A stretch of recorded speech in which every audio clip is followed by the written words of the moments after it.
Hey guys, and just wanted to share with you our little Tombstone trip. And the first stop was Boot Hill. And it's been something that I've been wanting to see for a very long time, and finally got a chance to see it. I did take pictures, but out of respect, I don't want to put them on YouTube, online for the world to see. Um, I just think it's the right thing to do. Uh, but it was much larger than what everybody was telling me. Everybody was telling me it was teeny tiny, but it was a pretty large. It was a pretty large area. Our next stop was the OK Corral. We got a chance to see some of the reenactments of the gunfights, and I took a few pictures with some of the actors also. Doc Holiday! Quiet up after all this time. Tell me, old friend, how was Tucson? Well, the festival was a bust, if you must know. Plenty of money to be had, but none of it rubbed off on me. But enough about me. How is the respected business treating you? Doc, I'll tell you, Tombstone's the place to be. It's almost as if you could reach out and pluck the money right off the trees around here. Why, you said the same thing about Dodge City. No, it's different this time. I'm through risking my neck. Strictly on the up and up.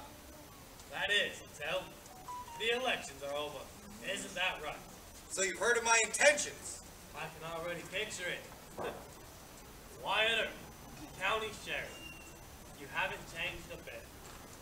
Well, Doc, there is something important I need to discuss with you. Go on. It's Frank Lowry. He's on a warpath. This time he's gunning for you. He's got it in his head you've been running your mouth about his involvement with this Benson stagecoach holdup. So what if I had? Frank McLaury's up. No good. Yellow-bellied snake in the grass. Rolling over on his friends like. Living a nice, long, happy life. Unlike some of y'all.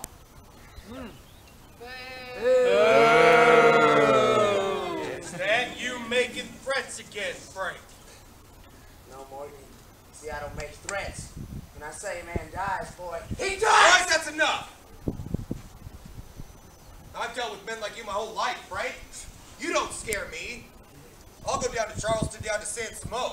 I'll fight every man in your gang. If you touch my family, I will kill you. Well, Wyatt, sure is a lot of tough talk. Just a real shame that it's coming out of a dead man! You boys!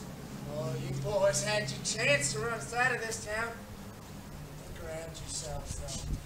We're still here, and we ain't leaving! But all this is gonna end today, Wyatt. I'm gonna talk to you. Let's go, boys. Wait, I thought we were going to leave. Billy, I swear.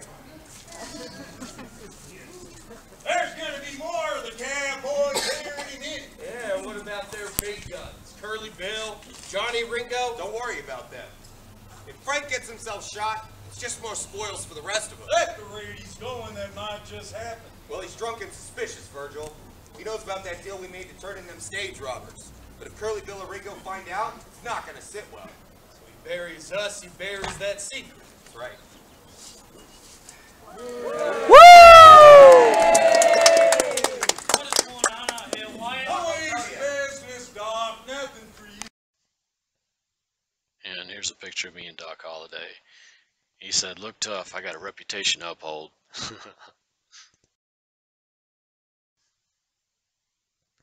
And these actors here, I believe, were the McLaury brothers. It's pretty awesome, though. These guys did a good bit of acting. Now, here is the actual founder of Tombstone. His name's Ed Shiflin. He was the guy that came in and discovered silver in the area. And we went on a mining tour, which was very cool, and discovered how they mined the ore out of the ground. Now, keep in mind that the cave that we go into is 100% man-made. It was not there before Ed showed up. He showed up, picked a rock up, discovered it was silver, and basically started blasting a hole in the ground to extract the ore.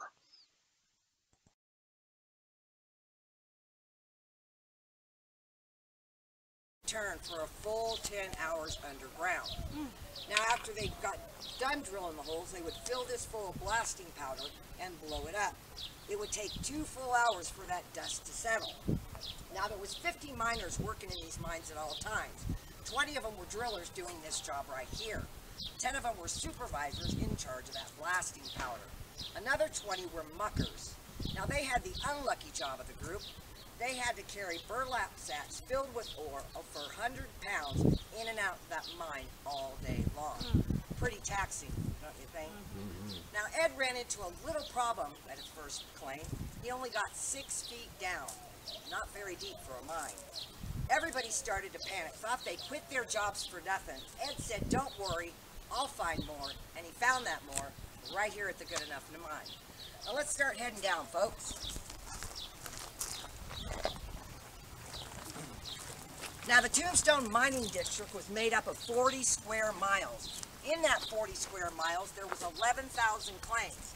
Of those 11,000 claims, 928 were mines. Out of those 928, 26 were considered major producers. Ed and his group owned 19 of those mines. Now Ed would sell those mines within the first year for $600,000. That's roughly $16 million today. Watch your footing, folks. This is loose gravel here.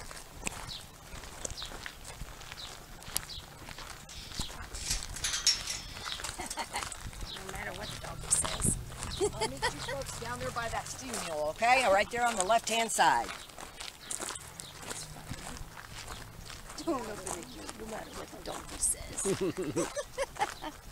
It's cute.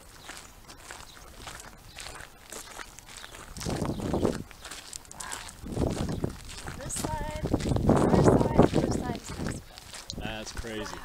It's right on the other side of the mountains. I knew we were close. So right on the other side of the mountains is Mexico? Yep. That's what she said. That's what she said. You gonna make a run for it? 5'6". We're much taller than that today.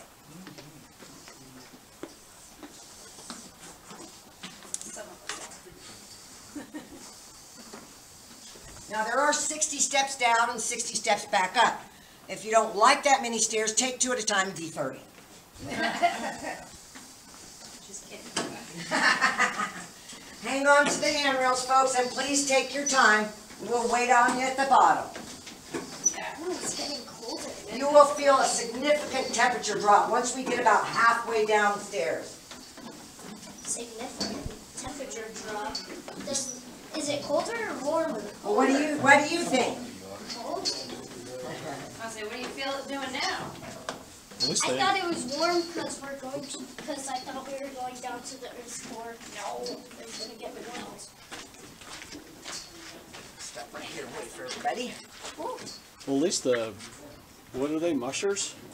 Muckers. Muckers. I mean, Yeah. at least they could come down and cool off. Right, I don't understand why they went back up in the summertime. I would Yeah, stay right? down there. Haven't found Yeah. anything yet. Everybody coming? Yeah. All right. Now the miners back in the day had their own language, and we're going to use a lot of that on the tour today. What you just came down right there was called an incline shaft. Now the top of the mine was called the back. The sides were called the ribs. Now right over here, and you guys see that drift right there? Yes. That's a very famous drift. And once we get onto some flatter ground, I'll tell you why. Now this has a little bit of a slope here and a curve, so please hang on to the rail and be careful, folks, okay?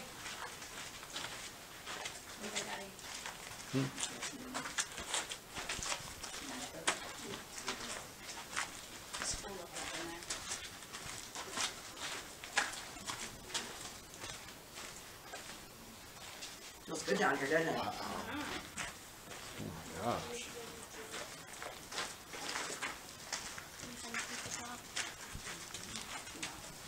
I think we got 2 more, don't we? There you go. You guys can just fill in here. Can you imagine sometimes we do tours to up to 30 people? Wow. It's like, how do they fit in here? Now here's the other side of that drift up here, folks. Can you see it? Well, this drift actually goes all the way under 5th Street, up under the Crystal Palace. Well, in 1965, some teenagers figured that out, and they were going up under their basement and raiding their liquor cabinet. It has since been filled in. Thank you very much, 1965 teenagers, for ruining it for the rest of us today. You're welcome. Now, if you folks see, we have some graffiti on the walls here. This was a way for miners to communicate with each other. This one over here is an X. It meant, don't go that way. It's either a dead end, or there could be danger, or a 300-foot drop. This one right here means the way out or open. Now, this one actually connects into our Tough Nut mine. Now, it's a constant 68 degrees down here with 5% humidity. But when they first started mining down here, they realized it was kind of hard to breathe. So what they did is connect all the mines together, which would cause a constant airflow, kind of like a spider web. And let's see, that was it, right? Oh, that was one more thing. The mine actually does breathe in and out, just like we do. If you stand still for a minute, you can kind of feel that fresh air, just kind of, I love it down here. Low-grade silver. Low-grade silver. About 97% of the silver in this mine is low-grade silver. Also, somewhere, I always lose this spot. Right there, there it is. That is an original drill hole from an 1880s miner. Wow. And see all this around you too? Low-grade silver. Oh, cool. So there's still plenty of silver down here in this mine. There's still some. There's still some. You know what? I was wondering that myself, and at the end of the tour, I'll tell you why. Because they did a lot of crazy stuff that I was like. So here's a chunk of low-grade silver. It's just pretty much a rock, and a huge amount of it is made of silver. Just cool stuff.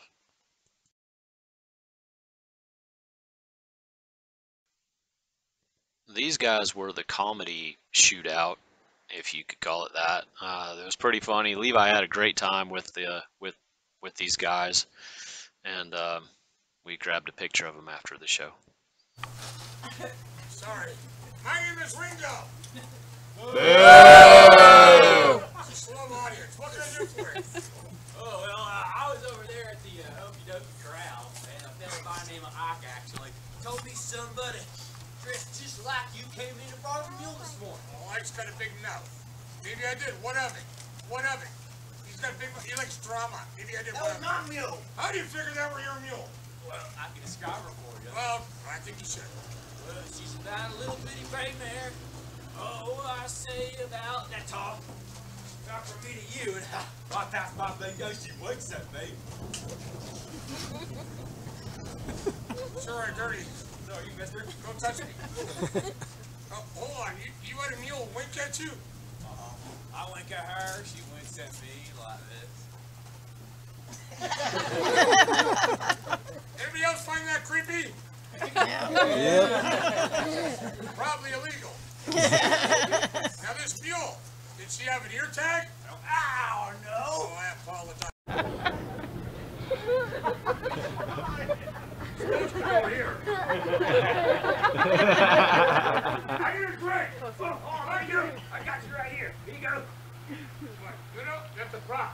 No, it's not. It's fresh squeeze this morning. Fresh squeeze. Yeah, but let me warn you, you gotta drink it real slow, alright? I gotta warn you, look at this audience, you better read that slow. No! Oh, let me get you some whiskey. Whiskey.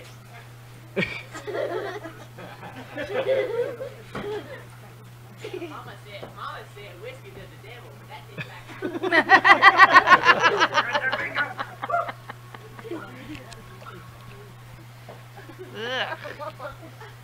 It's a bit dry. Oh yeah, that's tailings from the mine. They call that mineral water. That's right. You all get it? Yep. That's his best joke. Woo! Traveling well. All right. This better be signed by the proper authority. That's right. This was inside of Big Nose Kate's. It serves, I think, breakfast, lunch, and dinner. Great food, and they have a live band. And I think this is the only picture I have of it, but it's a cool place.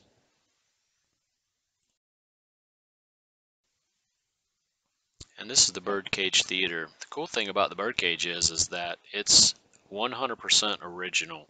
It never burnt down, it never got remodeled or anything like that. There's still bullet holes in the ceiling and floor and all that kind of cool stuff.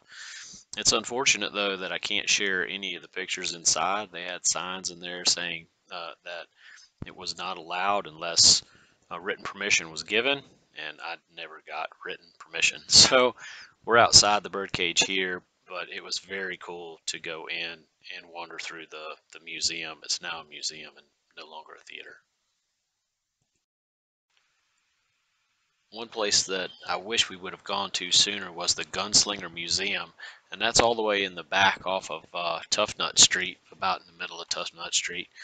And that guy had everything gunslinger, cowboy in there, from pistols to signed autographs to other relic firearms to actors that played Wyatt Earp, and just everything you can possibly pretty much think about cowboy stuff. He had it. Billy the Kid. You walk by and it's got a pair of John Slaughter's boots just tossed kind of in the corner with a little sign on there that says John Slaughter's boots. It was just very cool stuff. And if you don't know who John Slaughter was, he pretty much took over the sheriff position and finished kind of doing what Wyatt Earp started with cleaning up that territory. But anyways, guys, I hope you enjoy some of these pictures.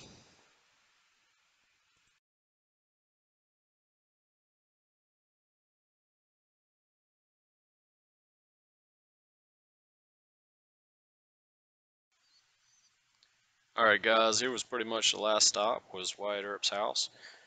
We could not go in the house, only around the outside of it. It was just pretty cool to see where he lived. It was a very small, simple house. It was not large at all. And his brother Virgil lived behind him. And they had a big statue out there. And it was just very cool. And as always guys, this is the last part of the video. If you like my stuff, please like, subscribe, and ask a question or leave a comment. And as always guys, go out and hug a loved one and have a great night. Thanks for watching.